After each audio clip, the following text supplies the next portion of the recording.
seguramente las complicaciones eran mayores, ¿no?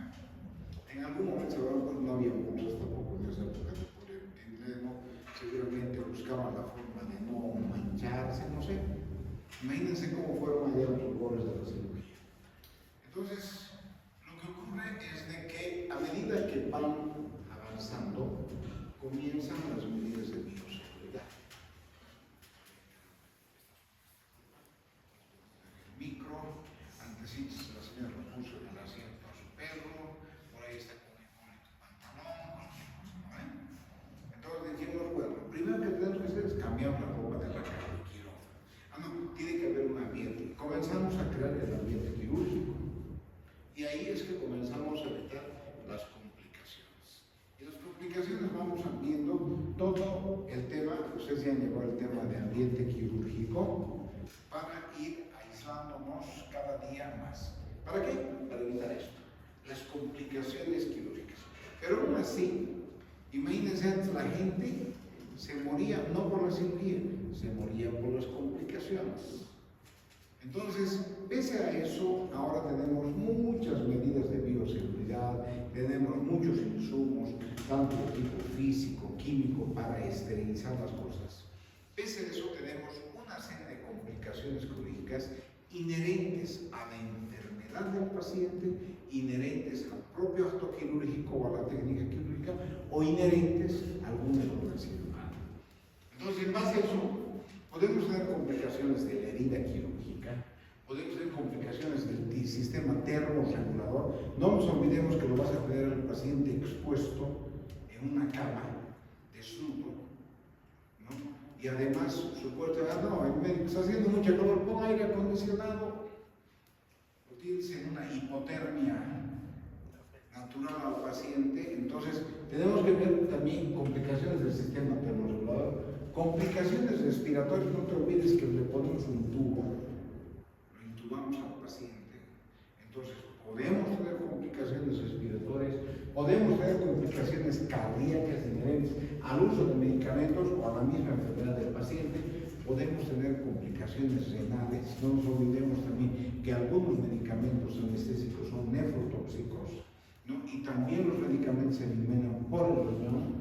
Podemos tener complicaciones gastrointestinales, el hecho de abrir el abdomen, estamos hablando también, y el manipular el intestino, estamos ocasionando una parálisis intestinal. Entonces, complicaciones hepatobiliares, ya les decía, complicaciones metabólicas y finalmente complicaciones neurológicas. La próxima. Entonces, en base a eso, vamos a ver el primer tema, que son las heridas quirúrgicas. Las heridas quirúrgicas pueden ser inmediatamente a la cirugía o mediatamente. Entonces, si hablamos de una etapa mediata, puede ser esta total o parcial. En este caso, la edad mediata va a estar sujeta a la técnica que se ha utilizado y al material que se ha utilizado en la cirugía. Esta dehiscencia de la sutura puede ser total, se abre toda la herida, o puede ser parcial en segmentos que se dan, ¿no? Puede detectarse un drenaje, dice, cero sanguinolento en la dehiscencia. Entonces ya nosotros tenemos que ver elementos. Primero, la limpieza en la cirugía, la hemostasia es importante. Esto que el drenaje cero sanguinolento es justamente cuando dejamos un espacio de sangre y esta sangre se absorbe y aparece en la parte serosa, ¿no? Y por último, es necesario ver el motivo de la dehiscencia para poder hacer una reposición de esta herida quirúrgica. El hematoma, ya les decía, cuando la hemostasia no es lo suficiente, o sea, la herida sigue sangrando, se crea un bosón. ¿Qué es la sangre? Se vuelve un buen caldo de cultivo. Y al volverse un caldo de cultivo, prácticamente sujeto a las infecciones quirúrgicas o finalmente a esto que se hace de que el mismo organismo comienza a hacer la absorción y terminamos con un líquido cero sanguíneo. Es importante ver la hemostasia porque cuando tú averiguas con el paciente, tenemos que hablar de que si el paciente está coagulado, si tiene alteraciones en la coagulación, si está utilizando anticoagulantes. De esta manera también ver el tema de la hemostasia que hemos hablado en el primer tema.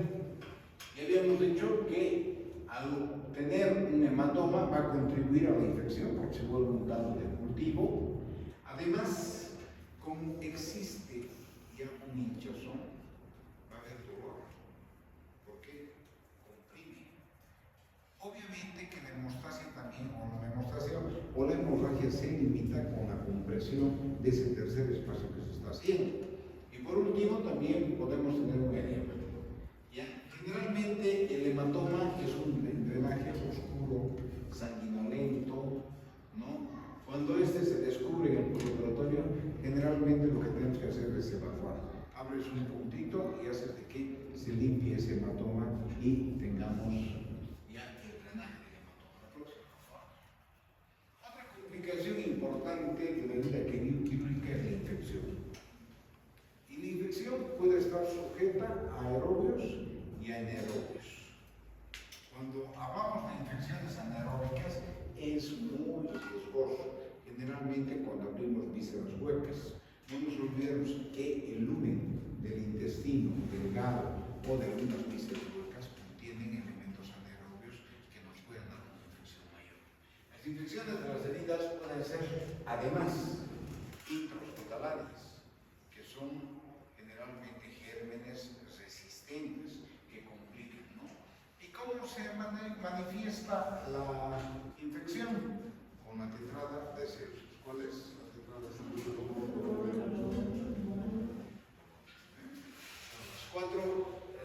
Las cuatro que nos van a dar, entonces, rubor, calor, dolor y tumor. Acá le vemos los hinchazón. Algunas veces puede comenzar con una febrícula, cuando el paciente reacciona, pero el paciente inmunodeprimido puede no tener febrícula. Pero sin embargo, una buena llamada es de que entre el cuarto y quinto día de la operación tenemos la febrícula. ¿Qué es lo que tenemos que hacer? Es drenar el absceso y hacer un cultivo de antibiotrama para ver qué germen está para hacer el tratamiento correspondiente. Podemos tener falsos positivos en el tema del drenaje y el cultivo, porque no nos olvidemos que en la cirugía tenemos que dar antibióticos profilácticos. Por tanto, el germen puede no estar sensible a este medicamento. Durante el cambio de apósitos siempre debemos ver la herida, el drenaje de la herida, ver si es una secreción purulenta, si es una secreción serosa. No. Cuando hay presencia de necrosis, tenemos que ponernos la barba de la boca, porque estamos hablando de presencia de gérmenes anaerobios, como el Clostridium bacterianis, el Clostridium perfringens. No nos olvidemos que los gérmenes anaerobios en el tejido subcutáneo, en personas inmunodeprimidas diabéticas, puede avanzar un centímetro. Es peligroso. Se debe hacer un cultivo, lo que les decía, y se debe realizar una antibiótico-terapia de amplio espectro que nos permita también disminuir los signos de la infección. La próxima. Qué poquito quieren avanzar, ¿no? Bueno, otras complicaciones, vamos a hablar de las hernias postincisionales. ¿Y hemos llevado hernias? No, en la teoría. Una hernia es la salida o protrusión de una visceral. Tiene su saco. ¿Y cuál es el saco? Es el peritoneo. En las hernias postincisionales ya no tenemos saco. ¿Por qué? Porque se rompe el peritoneo. Entonces esto se llama evisceración. Entonces, ¿cuáles son los resultados o por qué se presentan las hernias postincisionales? Uno, por una presión positiva del abdomen, que prácticamente el contenido no es suficiente a la contención. ¿Qué quiere decir? De que puede hacer de que exista dehiscencia de las suturas. Por eso es importante también la tensión que puedas ejercer en la sutura. Está relacionado esto, ya lo decía, con la obesidad, está relacionado con el tema nutricional. En pacientes desnutridos la cicatrización puede ser disminuida, ¿no? Y generalmente algunas de esas hernias post-incisionales permanecen durante mucho tiempo, ¿no? Y que cuando existe una tensión mayor, o por ejemplo en pacientes prostáticos que hacen presión, en pacientes obesos, en pacientes que tienen, por ejemplo, en el embarazo, si es que no tienen una buena cicatrización, pueden ser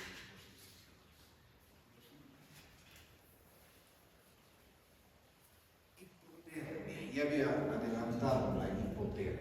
La hipotermia se da por varios factores, ¿no? ¿Qué quiere decir? Que la temperatura puede bajar por debajo de 35 grados centígrados y hay mecanismos que nos van a ocasionar la pérdida de calidad. ¿Cuáles son? El medio ambiente. Estamos en un ambiente quirúrgico con aire acondicionado, el paciente es expuesto en forma desnuda, puede ser por contacto, la mesa quirúrgica fría, puede ser por evaporación, porque el paciente está con fiebre y hay una eliminación de vapor, ¿no? También no nos olvidemos de que la exhalación te va a producir pérdida de calor, ¿no? Y es importante también la administración de líquidos. Lamentablemente el suarito que lo teníamos ahí, lo tenemos al aire libre, por debajo de la temperatura del organismo, por ser el hecho de poner el suero, ya me está dando de hipotermia. Ah, no, le vamos a dar sangre, la sangre está en el congelador. Entonces, tenemos que ver también de que esta hipotermia sea compensada, porque ¿qué es lo que nos va a dar la hipotermia? Alteraciones en la función neurológica, alteraciones en la función cardíaca, renal, hepática, es muy importante, y también trastornos en la coagulación como complicaciones en el equilibrio ácido-base. ¿Qué es lo que tenemos que hacer? Calentar. Entonces, tenemos que hacer que el aire del medio ambiente esté limpiado, ¿no? Tenemos que dar la infusión por vía endovenosa de líquidos tibios. Administración de los gases deben tener también una temperatura adecuada, y generalmente cuando estamos lavando la cavidad peritoneal por una peritonitis, todo eso, igual, suerito, dame más agua fría. Entonces, ¿qué es lo que pasa? El agua que se debe utilizar tiene que ser agua tibia. Cuidado con que sea agua caliente, si no van a estar haciendo tripitas, ¿no? Entonces, no. Tiene que ser una agua que sea de acuerdo a la temperatura, entre 36 y 38 grados. Bien, la próxima. Complicaciones del sistema termorregulador.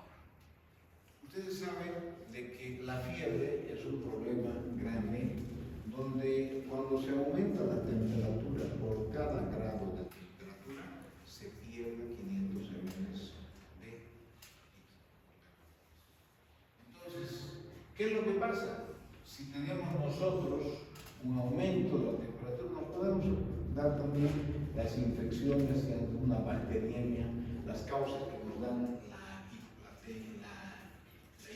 la fiebre van a ser los abscesos, van a ser las bacteriemias, cuerpos extraños retenidos también van a aumentar la temperatura, la endocarditis, y ya estamos hablando de infección, la faringitis, las úlceras de decúbito infectadas. Todo esto me va a dar un signo de que el sistema termorregulador nos va a dar la fiebre.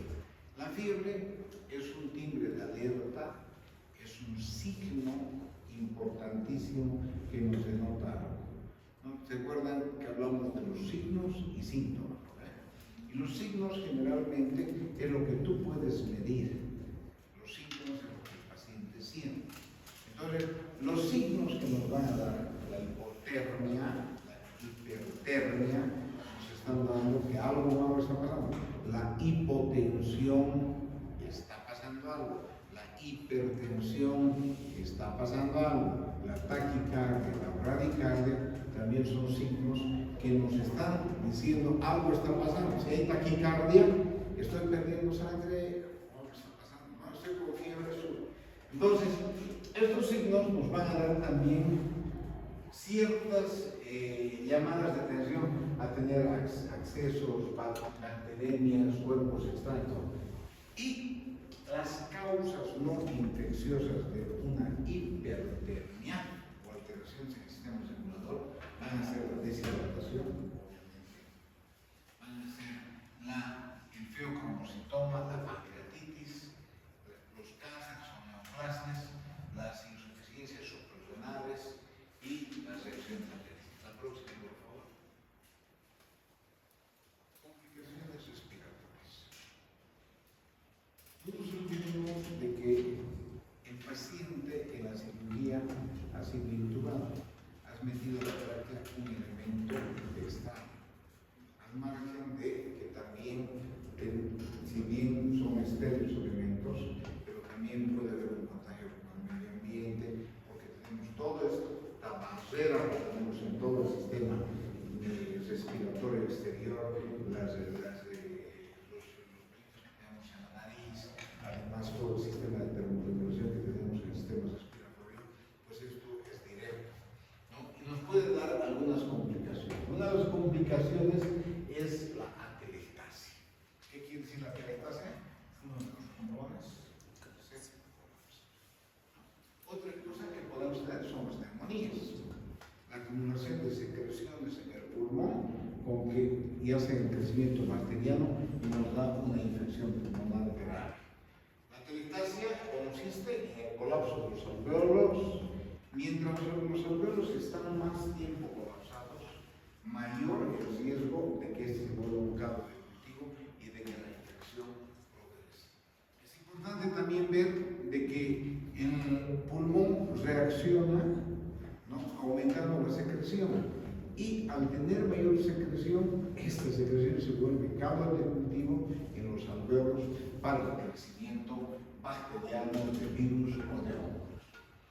El síndrome de insuficiencia respiratoria progresiva en el adulto va a estar dado justamente a esos cambios de la función respiratoria. La atelectasia, la producción de secreción, esto va a impedir el intercambio normal de oxígeno. ¿Y qué es lo que vamos a encontrar en la radiografía? Típica, el infiltrado, ¿no? Vamos a ver una especie de sombra, vamos a ver además de que esto nos va a permitir también de que la presión que nos da en cuña el tema de los alvéolos va a disminuir también la presión de los capilares, impidiendo el intercambio de oxígeno, produciéndose una acidosis respiratoria que nos va a complicar. El tratamiento es primero mantener una buena oxigenación, evitar las secreciones y evitar el edema pulmonar. Ahí no más tienen que quedarse o quieren continuar. Estamos exactamente a la mitad.